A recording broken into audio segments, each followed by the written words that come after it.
Love, it has been good to me this time around. Things were they were bound to change when it was found.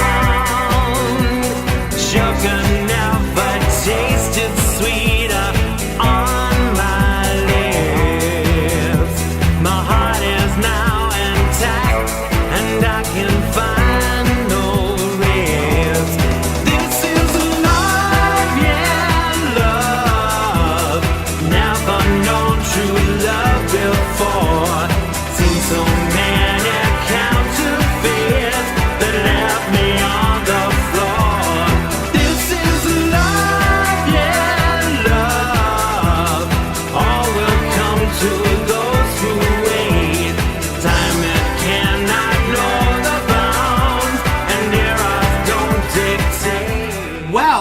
good evening to you. Welcome to the Xrad show.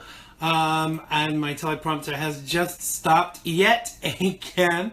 Welcome to the Xrad show, aka on a Wednesday, the Zan and show. I'm Xander Gibb. And I'm Andrea Kaye. On today's show, the hottest of topics. And in part two, Julio Rivera from the Reactionary Times joins us. More to come in a mere moment. So you can tweet us. The tweet deets are on the Xrad Facebook show page for today. Feel free to comment in the live feed, which is around the video, and we will endeavor to involve you in the conversation. Welcome back to the show, Andrea. How is the world with you? Oh, you know what? It's always a great day in sunny Southern California, in spite of the fact that I'm out here in the land of fruits and nuts, baby. But it's gotten to where it's a nation of fruits and nuts, right? Absolutely. We had rain like for most of the day on the East Coast today, which is fine because it's been, for the past couple of days, it's actually been okay. On the weekend we had like 85 degrees, and that was good. But I don't think it really knows what it wants to do with itself. But I really would like to live somewhere where it was like hot or hot-ish every day. Because all my West Coast friends, they say, oh, it's a little chilly today. And I'm like, oh, how cold is it? They're like, oh, it's 72 degrees. I'm like, that's not cold at all. Well, I mean, it depends. 72 is actually getting a little on the chilly side for me, I'll be honest. I'm a lizard, okay? Stick me on a rock out in the sun and let me bake, baby. That's not what you said before you came on the show. You said, stick me on the beach with a cocktail and call me Guadalupe. But I totally agree with you. I can actually sip a cocktail on a rock in the sun, too. Basically, stick me anywhere in the sun. Right, with yeah. a cocktail. Yeah, absolutely. And it's interesting. I love a glass of wine, and some days are very stressful, and so when you come in from work, it's nice to kind of, kick off your shoes, watch a bit of TV, and drink a glass of wine. But obviously, when you have a show to do, you can't do that because they think that my tongue would be very loose, after a couple of glasses of wine, like live broadcasting. Would you do TV and radio too? Would you ever do that? Would you ever go on after a couple of drinks? You know what? I actually had to one time, only because I went on a show as a favor to somebody after I had already, started my evening. Right. And it was not, there's some people that can do it, but it's not me. Yeah. No, because, what a lot of people don't know about me is about 75% into that one cocktail and I'm in Mardi Gras mode. Right. Yeah. I get into party mood too after the first drink. I really don't want to do anything else. I'm kind of, sometimes when I'm working, because I work as a singer too. So when I'm going to perform, I used to like a drink before, but I always used to limit myself to one, because anything more than one, I can't sing in tune after a couple of drinks. Can you believe that? Well, yeah, I thought performers were supposed to do better on drugs and alcohol. I mean, didn't Stones make their entire career on that? And Van Halen, the same thing, right? I mean, I think the rumor was when they did the Jump video that they were blasted that the beer budget was more than the cost to produce the video. Wow. Yeah, it doesn't work for me. I've been at parties and people get me up to sing, and when you go to a party, and people are like, Zen, come on, get up and sing a song, and I get up and sing a song, and they're like, I thought you were a professional singer. I'm like, yeah, I am, but when you've had a few drinks, the last thing that your brain wants to do, because with me, as a singer, I have to listen to what's going on, and I can't concentrate after I've had a drink, and I think that's really what it is, because ultimately, after I've started having a couple of drinks, it's like, the 80s songs are going through my head, and I want to listen to them rather than sing to them, basically. Yeah, I get too relaxed. So not that I'm not relaxed during your show, but it's different. It's like your focus isn't quite as sharp as it would be if you hadn't had the Cosmo or the margarita. Yeah, exactly. I don't think, because I do a TV show and I do that pre-recorded. And when I pre-record the TV show, I don't think I'd ever want to do that kind of impaired in any way, shape, or form. But I would never do live TV because yourself, when sometimes people ask you a question that you're not expecting, and you've got to think on your feet. And if you sound stupid, that's really the last thing. You don't want to go on Maxine Waters, do you? Let's face it. No, and you certainly don't want to come across like Hillary. And there was a couple of rallies during, I don't remember if it was during the primaries or during the general election, to where it was like, remember, people were thinking she was having some kind of seizure or something because she was so caught off guard. I don't know if it was a seizure or if it was just that she lost track on the teleprompter and couldn't figure out where the heck she was. She was like, right in the moment. I never want to look like that on TV. Like, oh my gosh, I have no idea where I am or what I'm about to say. No, absolutely. I'll be totally honest. I use a teleprompter because it helps me with the factual side of things before the discussion. But when it breaks down, I'm just like, because when you're actually giving your opinion, it's totally different to reading the factual stuff. So, I'm very reliant on my teleprompter, actually. Mm-hmm. I want to go ahead. I don't use a prompter, and I should. By the way, you were supposed to send me the deets on that young man. Oh, I thought I already did. I will send it right after the show. Yeah, I'm sure I sent it to you as a private message. Huh.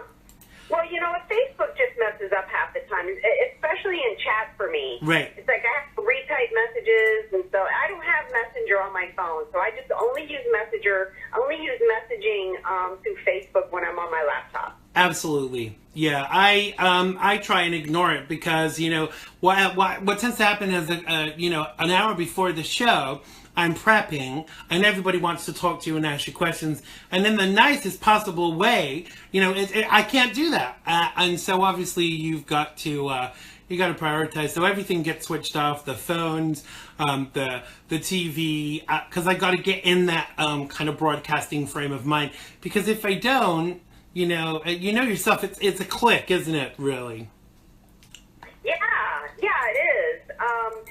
I always hate when I'm sitting here thinking about all the people that have sent me messages, and I just haven't had the time to get back to them, and I always stress and think that people are feeling like I'm intentionally ignoring them. I'm not, by the way. No, absolutely. And I'll tell you the worst thing for me. Today, I got 10 game requests. Do I look like the kind of person that has time to play games? Really, Right. I mean, you're just too busy, Dan, to be bothered. Absolutely. What is this sleep thing? And I always want to be as open to as many people as possible, but sometimes you have to kind of be able to draw the line. I want to say a big hello to everybody in the live feed. Hi to Sharon. Hey to Gina. I'm glad you managed to get sorted out. Hello to the beautiful Andrea Kaye. I'm not sure if it's someone that you know. And hello to Robert. Welcome. Hey to Sharon. Hi to Ken. Hi to Joan. Hi to Inga. Welcome back, Zell. I hope you're doing good, my friend. Welcome to Connie. Welcome to Austin. Welcome to Sadie. Hi to Cassie if you're still awake. Hi to who am I missing out? I think that's about everyone in the live feed. If you're not in the live feed, do come and join us. You don't have to agree, but if you can be nice, you are more than welcome. to hang out with the cool kids. Isn't that right, Andrea? That's right, baby. We're like in that movie. What was the movie with had Pony Boy in it and Soda Pop? We're like the cool kids from that movie. Yeah. We're like the Socias. We're the Socias. Yeah, exactly. I was never the cool kid in school, though. I was always the fat gay Jewish kid. But I always won people over because I would either sing during the lesson or kind of, say something funny to the teacher or be rude to the teacher, which obviously I don't advocate. But that was kind of like, how I won people over. Which is a great kind of segue-ish into the first story. Because it appears today someone that hasn't been winning people over, unfortunately, is Bill O'Reilly, who's been ousted from Fox News amid claims of sexual harassment allegations.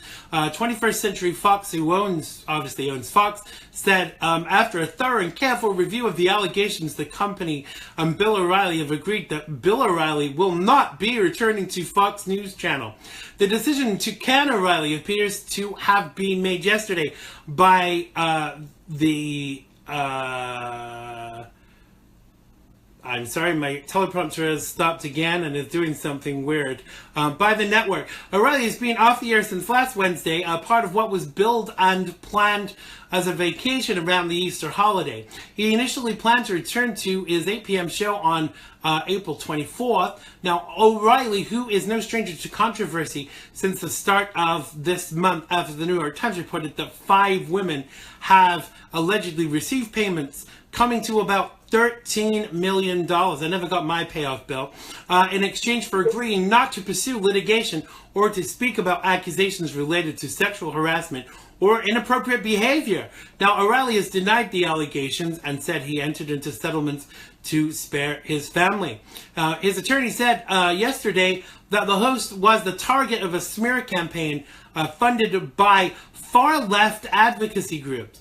The anchor's departure may solve one problem, but it will raise another. The O'Reilly factor, which has been the linchpin of the Fox Network primetime lineup, may be gone. But fear not, both myself and Andrea Kaye are available to fill that void.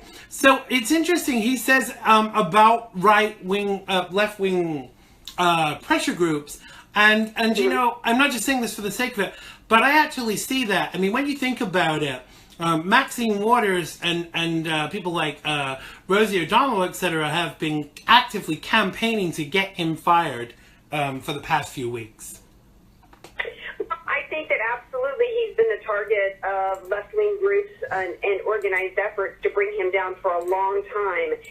Because he's number one show in cable news for 20 years. He's had an incredibly strong, amazing platform. And I think that given the fact that he has known, and he's talked about it quite a bit on his show over the years, particularly with Media Matters, given the fact that he's known that he's had a target on his back, I think that he's behaved in some really reckless and kind of really not smart ways. Right, absolutely. In the environment. And the fact that this is happening at other networks, or the fact that Bill Clinton did worse, particularly as President of the United States in the People's House, should not have given him the idea that he had a shield in any way. I don't know that he's thinking that, but those are kind of defenses that I've heard from people on his behalf. Look, none of us were in the room. So whether you're believing the allegations today, or whether you think it was all trumped up and unsubstantiated stuff coordinated by the left wing, none of us here were in the room. What we do know, though, is that there have been audio tapes of him, one of which we all heard back in 2004. And then most recently, the Wendy Walsh situation in the Beverly Hills Hotel, he did not deny. He only denied not punishing her because she didn't go with him to the hotel room, but he didn't deny that he tried to get her there, right. Which to me was incredibly stupid. I think the bottom line for me is he gave his enemies enough rope to hang him. Yeah, absolutely. And that for me is a concern, just from the perspective of I always have a rule, and I've had this rule all of my adult life. I don't ever put myself in a position where anybody could point the finger. And that's very hard to do. However, I think that it's imperative to do that. And if people have said that kind of thing about you before, I would think that would make you extra careful. But I'm not sure if it's actually done that with him. I mean, I don't want to kind of defend the guy. He's not one of my favorite people. But I do think that, since this Maxine Waters thing hit, there has been this huge campaign by the left to get him ousted. And the thing is, for me, at the end of the day, it's not fair to actually get someone kicked out of their job just because you don't like them. That to me, that's really bad form. And that's regardless of whether he's actually done these things that they're kind of accusing him of. But I think Fox have probably got to the point where they've said enough is enough. Well, yeah, unfortunately, one of the lessons in life we have to learn is that life isn't fair. It's not fair that we live in a society to where a married Republican congressperson gets caught having an affair or whatever, and they get drummed out of office while Bill Clinton gets Father of the Year. Yeah. But you know what? Life isn't fair. It's not. And there's tremendous perks, and there have been tremendous perks to be Bill O'Reilly, the #1 show on Fox News. With it came some not so good things. One of which is that he has had a target on his back. Yeah. And like I said, he gave them enough rope. And the whole thing about sexual harassment in the workplace, this isn't new. Some people are saying today, well, we just have a climate where we're not putting up with it. Listen, 20 years ago was really in corporate America when sexual harassment really rose to the top of an issue in the workplace. So much so that where a friend of mine who was a partner in a law firm told me that it was such a problem, such an issue, we're such a litigious society with people looking for a way to make a buck, that there were women that were actively going into the workplace trying to trap men in sexual harassment claims, to the point to where he told everybody, you get to the front door of your business, wherever you're working that day, you put your eyes down, go sit at your desk, and never make a comment to any woman about her appearance or anything related to sex. Otherwise, you are leaving yourself open to a lawsuit. This man should have known better. And so to all the people crying today and putting 100% of blame on the left that went after him, I'm saying, wait a second. We got to learn from this. What happened to conservatives believing in individual responsibility and accountability? If he hadn't done some of the stuff he had done, there's no way they could have brought him down. This isn't happening to Hannity. Right. No, exactly. But I think Hannity is a different kettle of fish. But I don't doubt that he's had similar things accused of him. I mean, let's face it, we all know that there are some people that when they don't do so well, they will claim that they've been sexually harassed.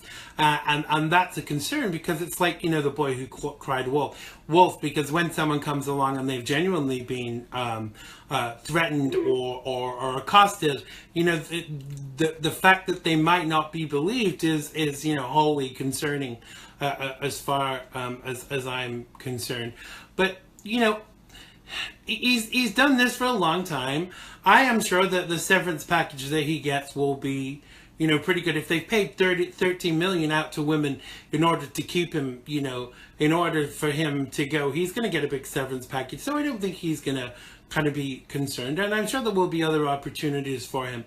But you know what I really hate, Andrea? I just hate this this ideology that right now that the left feels like they can topple people. And we're going to talk about later on in the show with Julio about Jason Chaffetz. But I've seen also this week and over the past few weeks that people have been saying, don't give money to him. The people on the left, and to me that's a concern, because they shouldn't have that level of control.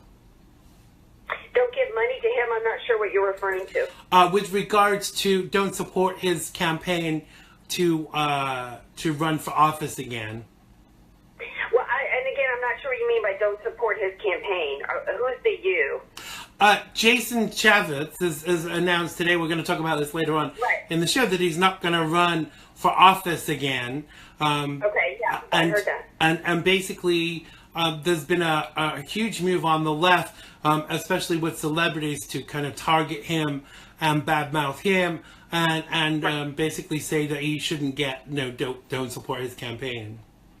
Well, yeah, in terms of I think conservatives do that as well. And we also do the boycott thing. There's been many organized attempts to boycott sponsors of TV shows that different people felt that didn't represent family values and shouldn't be on in the family hour. Right. There's been coordinated efforts to try to go after the fundraising efforts of Democrat Congress people. I just don't think the Republicans are as coordinated with it and as hard hitting with it. And again, that's one of the things that aren't necessarily fair. But I was kind of talking on my show yesterday with someone, Matt Walsh from The Blaze, who was saying that we can't compromise our values in any way, shape, or form. And I'm like, well, in one way we maybe should be willing to. I don't necessarily think that it's in me or in my conservative values to want to get down and roll around in the mud. No. If that's the only way that I can push forward conservatism, I'm willing to do it. Right. And a perfect example for me on that is so many people didn't want to support Donald Trump. The Republican purists didn't, because Trump didn't use language that they considered to be conservative purity or whatever. And it's like, well, you know what? We got to have somebody who's willing to get in there and fight in order to win. And that was Donald Trump. And so, I do think that we need to get a little bit better at playing the game and at winning. And in this case, like with let me just finish with this, with O'Reilly, one of the things that so many people are upset with today is that they feel as though the left has won in taking down a conservative. I have not thought in at least 10 years that Bill O'Reilly was any voice for conservatism. And so I would try to ease the calm there by saying he hasn't done anything to further the cause of conservatism. Right. Really, he's been straddling the fence for at least 10 years, not willing to really hold either party accountable, propping up Obama in 2012. If he cared about the folks, he wouldn't have done that, because he's just been wanting to sell books. I don't see this as a big loss for the conservative movement. No. So let me ask you, who do you think is going to take over his time slot? Well, they've already announced that it's going to be Tucker Carlson, and you know what? To me, the left shouldn't really be celebrating the takedown of Bill O'Reilly, because again, he wasn't really a voice for conservatism. This is the guy that totally softballed Obama. Tucker Carlson is far harder on liberals and far better voice for conservatism. And I think that a lot of O'Reilly's ratings were due to kind of like just people habitually watching him. I don't know that he really broke any ground and actually brought new people into seeing what conservatism is about. Yes, Tucker absolutely. I think we'll do that. Yeah, I like Tucker Carlson. I mean, I don't watch O'Reilly. I've never watched O'Reilly. I watch Hannity from time to time when people I know are going to be on it. But I think that there needs to be a new wave of conservative television presenters, brought into the fold, because I think that a lot of them just become very sedate, and we should never want to be sedate. And one of the things you said about being equally critical about both sides, I'm obviously paraphrasing, but there are not many people that are willing to be equally critical of both parties. But I think it's imperative that we do that, because if we don't, how can we call ourselves journalists or commentators if we're only prepared to chastise one side? Well, right, and in fact, my issue with O'Reilly was that I didn't think he really criticized either side well. I think he just got to where he was playing this phony game of being fair to all sides, and to the point to where he never really truly held anybody's feet to the fire. Right. He was far too obsequious every time he had any congressperson on. I mean, when was the last time he had a big shout out with anybody like he did Barney Frank in the old days? And it's because it became really clear that he was just really wanting to sell books in his movies, and he was really phoning it in for a long time. I mean, I tweeted out today, I mean, his show had gotten to where his tip of the day recently literally was brush your teeth. I mean, when that's really the content you're putting out there, maybe it's time for some fresh blood at Fox. Right. Tucker is kind of fresh, but I mean, talk about sedate. I mean, Dana Perino, who's been filling in,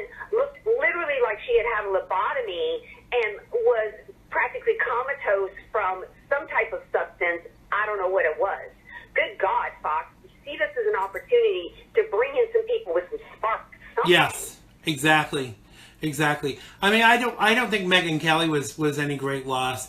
I think that I mean, you know, you said they were going to put Tucker Carlson into Bill O'Reilly's spot. I wonder who's going to take over his spot. I think it needs to be someone new from, you know, from the kind of conservative network. But I don't think I'm not sure that that's going to happen, because I don't think Fox are that conservative in my estimation. No. And that's a shame, really. They moved the 5 up to Tucker's spot, so I don't know what's going to happen now at the 4 o'clock. Right. Now, Bill O'Reilly issued a statement, if you'd like me to read it. It's very brief. Go ahead. Okay. Over the past 20 years at Fox News, I have been extremely proud to launch and lead one of the most successful news programs in history, which has consistently informed and entertained millions of Americans and significantly contributed to building Fox into the dominant news network in television. It is tremendously disheartening that we part ways due to completely unfounded claims, but that is the unfortunate reality many of us in the public eye must live with today. I will always look back on my time at Fox with great pride in the unprecedented success we achieved, and with my deepest gratitude to all my dedicated viewers. I wish only the best for Fox News Channel. I think that's gracious. I do too. Because he could have, you know, it's funny, Dave just said in the live feed about, you know, Tommy Loren to replace Tucker Carlson's slot. But obviously she didn't do that when they fired her from Breitbart. Not Breitbart. The Blaze. The Blaze. I knew it was something beginning with a B. So she's probably going to be untouchable right now for a while, because most channels don't want to court any kind of controversy. Well, I think that she's damaged her brand with not just what she said. You know, what's that old saying? It's not the crime, it's the cover-up. It wasn't. She made things so much worse for herself, I think, in her brand. It wasn't just the bad interview on The View. It was the petulant behavior afterwards. Yeah. And then, which then the Blaze pulled her show, but they kept her on the payroll. So then she turned around and sued the Blaze, went and did a bunch of media, really bad-mouthing the Blaze, really, I mean, if you're an employer watching her, you're going, really? I want to bring you on? I don't know. So then Glenn Beck, now he's countersuing her, saying that, you know, really she's been nothing but a difficult, you know, person from the beginning. Her coworkers couldn't stand her. She damaged the entire integrity of the Blaze. I don't know that they really had any with her inconsistent statements. Yeah. So she did her, I think Fox would probably wisely be wary of her, because I think she damaged her brand. And honestly, between me and all of your listeners, I just think she was great in the rants, but I think her interviewing, just off the cuff, interviewing with people and is kind of where she needs to work. I would concur with that. And you know yourself, when you first start interviewing, you're either very good at it or you get better. And I don't think that she's been either with regards to that, because she's got this kind of like street cred ideology with regards to interviews, and I don't think she reads she doesn't read the situation very well. And in my opinion, as an interviewer, you've always got to kind of be able to do that.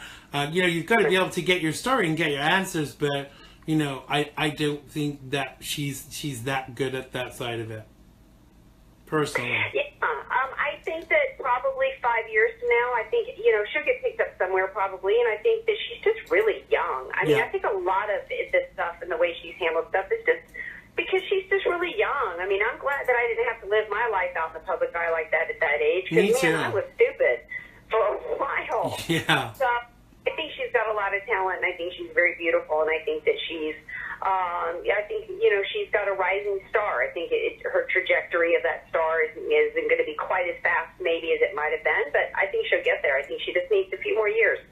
Absolutely. And you know, it highlights for me one of the binds of actually doing a show for someone else, because, you know, whilst you and I are kind of like independent shows, and we have a level of pitch, when you work for someone, there are certain things you can't tackle, there are certain things you can't cover, and I'm not sure how easy I would find to do that.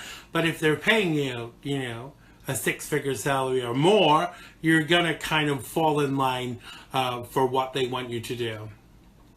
Well, yeah, I mean, I think that's the way most employment is. You know, really, I've done, you know, some spokesperson stuff that didn't necessarily reflect, you know, my feelings or whatever, but it's a paying gig, you know. I don't really know what her contract is. I don't know what O'Reilly's was in terms of content. You know, but I believe in at-will employment. I think people hire you to do a job, and you either do it according to how they want you to do it, and if not, they've got a right to let you go. So that's another reason why I'm not really coming down hard against Fox today. People are like, well, they've kept him around and put up with it for a long time, but that doesn't mean they're obligated to keep doing that. No, you know, they want his contract, depending on what the T's and C's are. If they wanted to end it just because they wanted to give Xan the hour, you know, I think they should have the right to do it. Yes, exactly. You know? Exactly. To me, free market. Do we believe in that or not?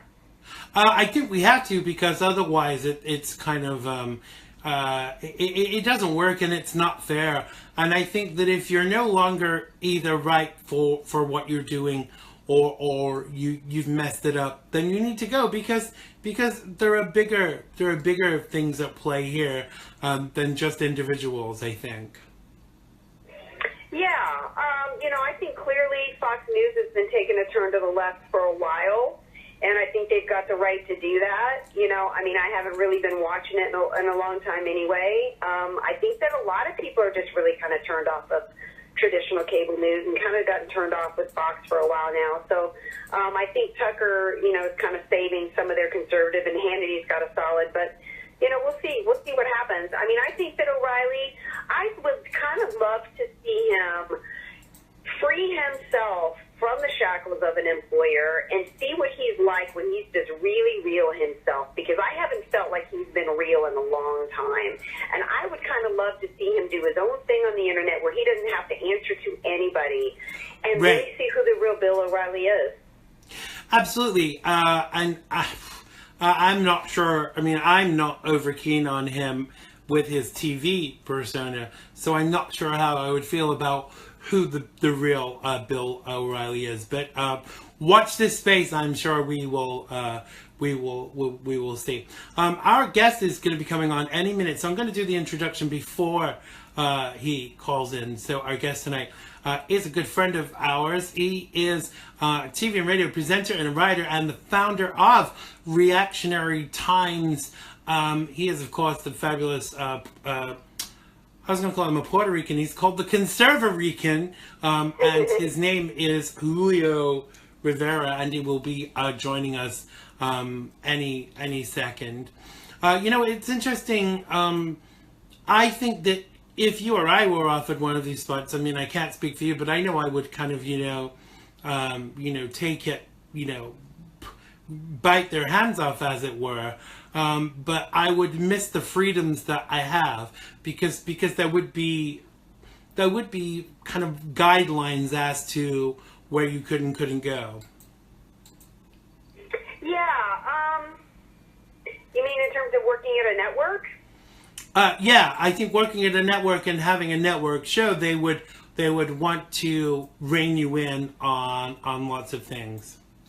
Well, yeah, they do. In fact, they're the ones who book your guests for you. They pick, depending on whether or not you're the exec producer of the show. I think Bill O'Reilly had a lot of control over the guest and over the content of the show. It was his show, and I think that was part of what aggravated me. I mean, I did a whole segment on this Whitney Walsh gal last week or 2 weeks ago on my show, because to me, she was completely politicizing her whole situation by filing the complaint on air. Right. And, he continued to bring her on his show. And, and in fact, I remember her segments. They were boring, and it was like, why in the world is he booking this woman? So I know that he had control over his show, but I don't know that Hannity does. Right. I think that his guests are booked for him, because there's times we'll see somebody come on and it's like, well, that cannot be Hannity's choice to have that guy on. Good grief. So I do think that when the network's paying you, these networks, I think that they control most of the content. But would you turn it down, Xan? I probably wouldn't, because I think that one thing is, when you get your feet under the table and you're doing a good job, you get to kind of, include your own ideologies in what you're doing. But you can't do that without your feet under the table. If you don't have a foot in the door, you wouldn't get that, basically, would you? Exactly. So I guess yes, I would if the money was good enough, and I would move to the West Coast. I would kind of do whatever was necessary, because I think it's about how much you're willing to kind of put into your career. Do you want to stay where you are, or do you want to excel? And I really do want to excel. But call me, make an offer, basically. Zan is open for business. I am. Call now. Yes, exactly. That is what you need to do. But I think that, interestingly, there are a lot of people out there that won't kind of compromise what they're doing and their message and their kind of like their brand. But I think that that's fair enough too. Well, everybody's got the right to make a choice, but not everybody is really about their own brand being a message that they want to stay pure. There's some people that just love doing just a straight up like news show to where it's not opinion based, and they're just talking about the events of the day that are happening, and that's cool. Right. Some people don't mind being like on the fives, where basically they're just reading a prompter that's typed from somebody else, and they're just sharing their personalities or whatever. That's cool. I just think there's work out there for everybody. Those who don't want to have to answer to anybody whatsoever typically stay web-based on the internet, and then they don't have to answer to anybody, including sponsors. Because I got to tell you, part of content sometimes is driven based upon sponsors. Some people are saying today that until the sponsors were pulled, if the sponsors hadn't been pulled, O'Reilly would have kept his job. Well, of course. Well, I wouldn't say of course, but yeah, in all likelihood. But what happens is, money talks. And as conservatives, we always say, vote with your pocketbook. As it gets your pocketbook that you're talking. Exactly. I think that what's imperative is always to be open to what might come along. I even threw my name into the hat. CBS FM were looking for a traffic and travel person for the morning show, and I would have gone and done that because it's a pathway to something else. I would have still done this, but obviously earlier in the day, because I think that if you're getting up at like 4 o'clock in the morning, you really don't want to be staying up till 10 o'clock at night, 9 o'clock at night. It's kind of too much. So you really have to cut according to your cloth. I think this will be our guest. Fan club, how may I direct your call? You know what? Send me a customer service. I'm going to complain. These guys are always late. Oh, really? Did you not get it for free? Because usually you get the Julio Rivera special for free if they're late. Exactly. I don't know. It's just a crazy night, but how are you guys? I am wonderful. You're live with myself and the fabulous Andrea Kaye. Welcome back to the show. What's up, Julio? Actually, it's a crazy. Hi, Andrea. It's very exciting, actually. I'm in New York City. I was trying to get away. What happened was, I guess my food took a little long. I'm at actually a book signing for the Politichicks book and stuff. I was actually just hanging out with the Politichicks, Morgan, Sonia, and Anne-Marie. Oh, and, fabulous. I actually stepped out of the location where they're having the event right now to do this because I love talking to you guys. There's nothing I'd rather be doing right now than talking to the two of you. Wonderful. Oh, awesome. I think you would rather be drinking champagne with the Politichicks, don't you, really, Andrea, if you're honest? No, actually, I just actually had a lager, but I can't really drink like that because I actually brought my daughter to meet the Politichicks. Oh, wonderful. It would be nice if she met, because she's 14 years old, if she met the actual Politichicks and kind of got an idea of the activism that they're involved in and all the great things that they do and stuff like that. So it's funny. I got I was watching them yak it up there before. Wonderful. So I want to jump right in.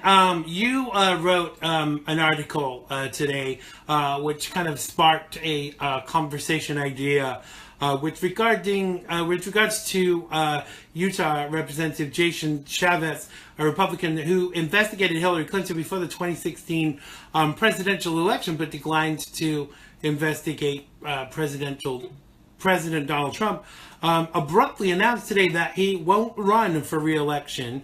Now, Chaffetz, who has been rumored as a possible candidate for Senate or possibly governor, said after consulting with his family and prayerful consideration that he has decided he will not be a candidate for any office in 2018. Now, political unknown Dr. Catherine Allen has been transformed into a liberal hero for calling out Chaffetz on Twitter and gaining an early boost in name recognition. Now, Chaffetz, the chairman of the House Oversight and Government Reform Committee, also drew fire from Democrats after saying he would not investigate Mr. Trump's business empire, given that he had promised before the presidential election that he would investigate Clinton for years if she was elected. Chaffetz today, O'Reilly, is there a war on, Julio? Is there a war on? I don't know. I mean, to be honest with you, I mean, I look at it like this. As far as him investigating Hillary Clinton, I think that was part of something that needed to do, because the WikiLeaks actually exposed that something went on. There was something really bad. She was taking money from foreign entities, and if you look at the direction of American foreign policy at the time, it seemed like she was being influenced, perhaps, by the money that she was receiving. So for her to not actually, or for him actually to not want to investigate Donald Trump, I mean, what grounds were there to even begin an investigation against Donald Trump? I don't. I mean, you tell me what the reason would have been. So it's real easy to say, oh, he doesn't want to investigate Donald Trump, but what would he investigated him for? Hillary Clinton, we know what she did, and it's not very hard. You don't have to be a Harvard lawyer to put the pieces together to go ahead and prosecute Hillary Clinton. No. Just about any armchair attorney could probably build a case that would prosecute her. But, you know, I don't see anything with it. I mean, I do admire the fact that he wants to get out, and that's really what we're supposed to be, a nation of citizen representatives. We're supposed to go serve your time and then go back to your farm or whatever it was that the founders intended for. Exactly. So I don't have a problem with him actually getting out, and I actually do admire him for that. Right. So do you think there's any connection between the storm that's been going on social media from the left with regards to him? What do you mean? As far as what? That he's being attacked unfairly? Yeah, exactly. I mean, people like. We're all under attack. Listen, man. This shouldn't come as a surprise to anybody, man. If you're, especially like us. Listen, if you're these moderates, the game that they play with these moderates, and this is how they play themselves, is that they don't realize that the left is going to crap on them no matter what they do. So if they go there and they sell out their conservative values, it's not like the left is waiting there with open arms for them. So, I mean, I think it's a big mistake, for anybody to see that as anything other than a badge of honor for Chaffetz. Right. Absolutely. It wasn't. It wasn't kind of like a negative thing against him. I was saying this for, but I was kind of disappointed with people on the left. Like Rosie O'Donnell, actively telling people not to support his campaign and to send their money to. You know what? Anybody that would listen to her wasn't going to vote for him anyway. So if anything, she just solidified his ground game and his true conservative support in a very conservative state. Right. Absolutely. So what do you think this spells for Utah, and what do you feel this Catherine woman can add to it, if anything? I don't know. Who can add to it? I'm sorry, say again. Catherine, the Democratic candidate, Catherine. Oh no, you're not gonna. Let me explain something to you. In the state of Utah, you're not winning a seat. I think if you're a Democrat, that's just not going to happen. I mean, it could happen. Obviously, I mean, it's not saying that it's out of the realm of possibility, but the strong possibility is that somebody who's a conservative or a Republican or somebody who's in the game in Utah steps up and takes that seat. Good. Absolutely. So I wanted to talk a bit about, Andrea and I were talking about in the first half with the announcement today that Bill O'Reilly has basically been canned. What do you make of this? That's crazy. I don't know, man. I mean, he's done a lot. He's been there for a long time. He's a stalwart on the network. He's their number one guy in cable news. I mean, I'm sure he's going to land on his feet and he's going to be fine. I think there's just,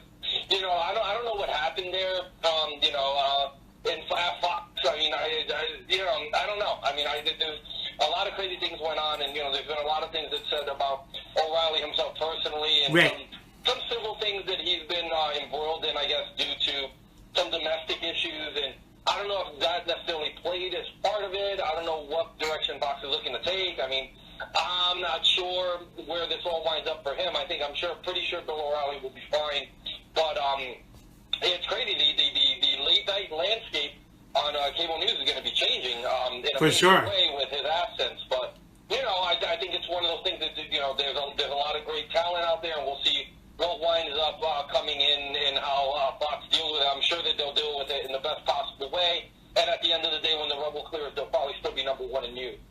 Absolutely. Well, apparently it's been announced today that Tucker Carlson is taking over his spot. Who do you think should take over? I thought it was speculated. I didn't know that that's the choice. See, that's a fantastic choice right there. Absolutely.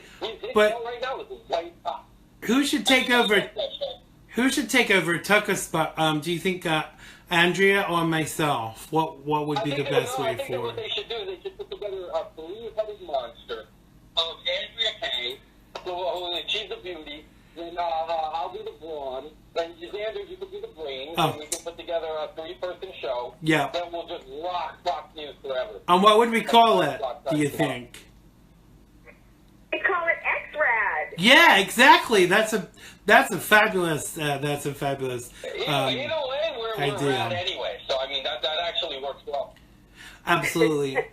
So as the landscape of these shows changes, do you think we're going to get any more conservative hosts coming along?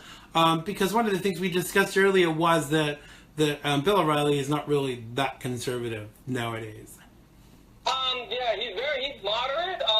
He kind of fits that mold of the whatever they like to call himself, the pragmatic sort of Republican mold. And he's kind of a big establishment guy. I kind of associate him more with the the Paul Rhodes of the party in a sense. But that being said, at times he stood up for accountability, things like that. He's very journalistic. Right. He claims to not have any spin, but that's one thing I never really believed with his show. I mean, there's no such thing as a no-spin zone. And we're all human. We all have our own opinion, and whether we do it directly or indirectly or however we may, we always kind of let the audience know where we stand on things. So I would like to see them go with a really hard right type of person that's going to come in at the 9 o'clock time slot. I think that Megan left something to be desired as far as that for the purely conservative audience, as did Greta and Gretchen and a lot of the people who left. So hopefully that power vacuum gets filled in with hardcore righties more in the Hannity Tucker Carlson mode. Then I think they'll have a better network and they'll be really able to corner the market on conservative views.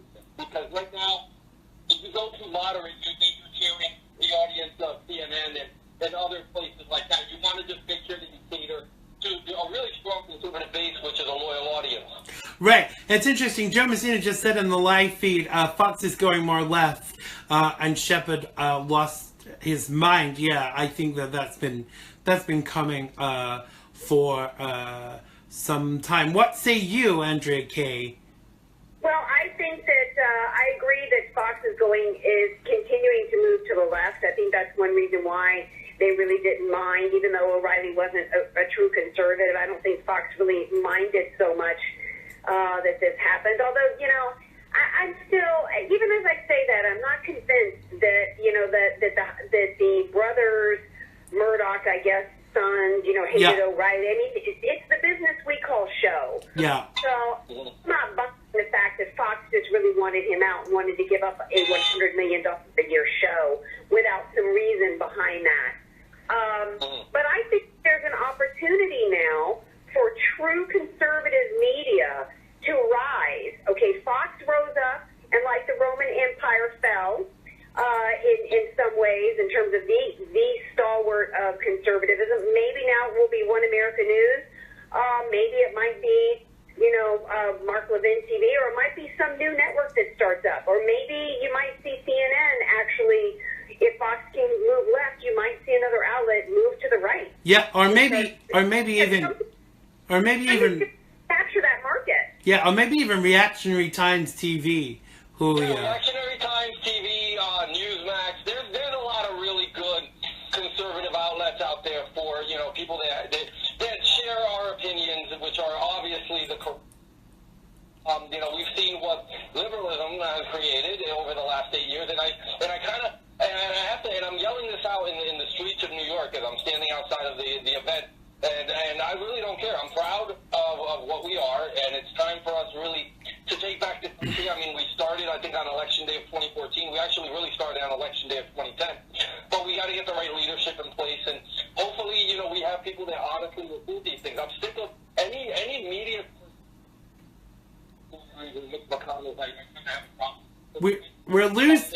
We lost you a little there.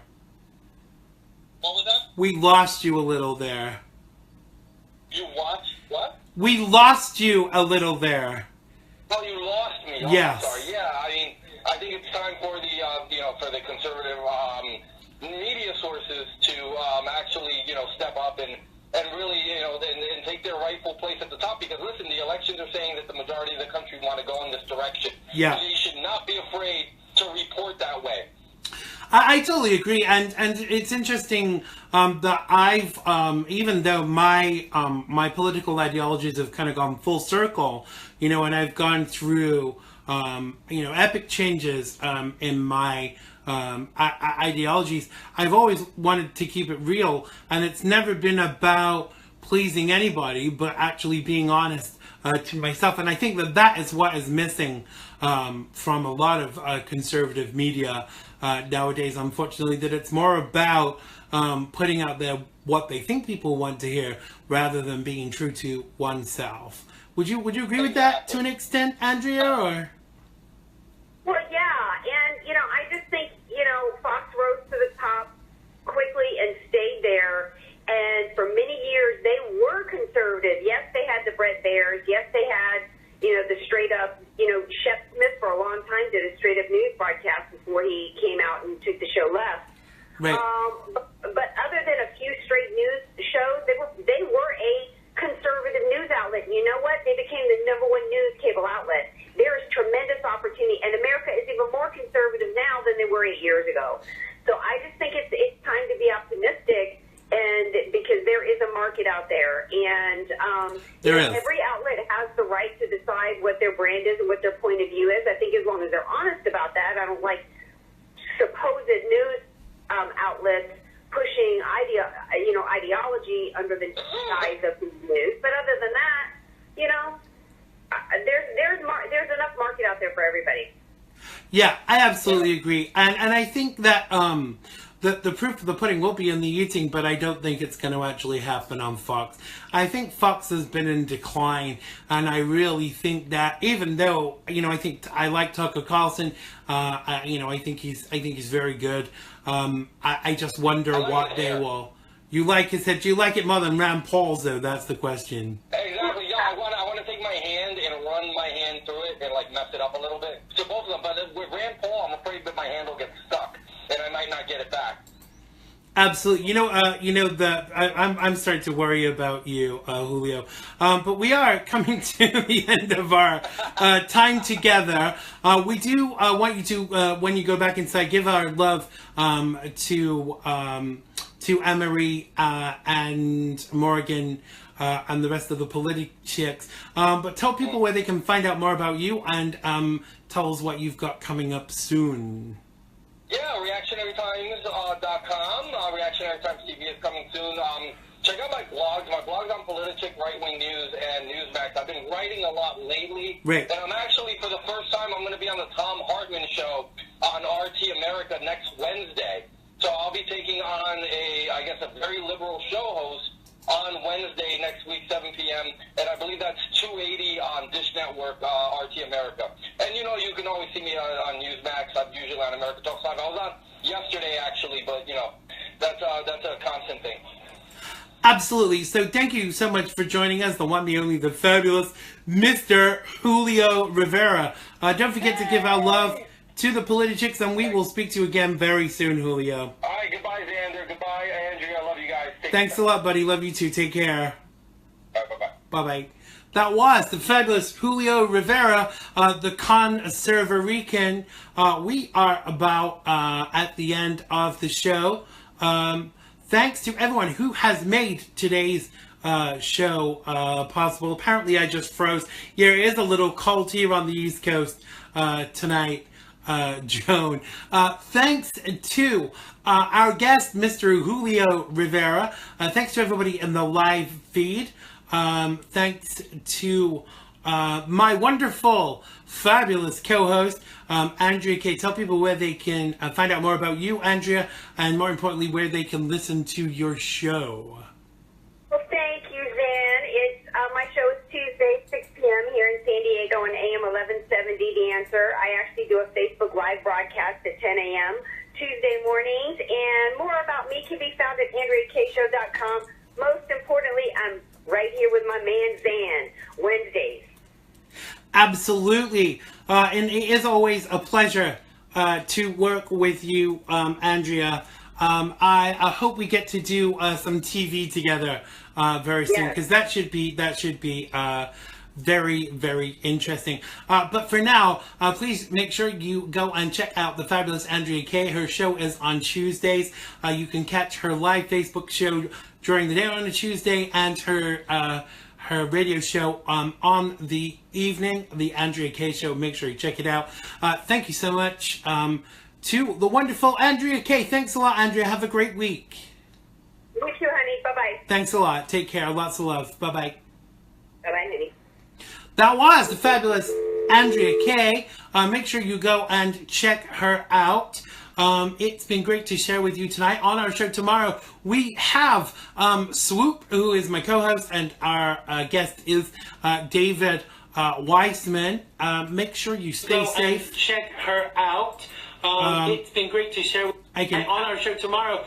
I can hear myself when I just unmuted the computer to play the music, and I heard myself. It was a little bit surreal.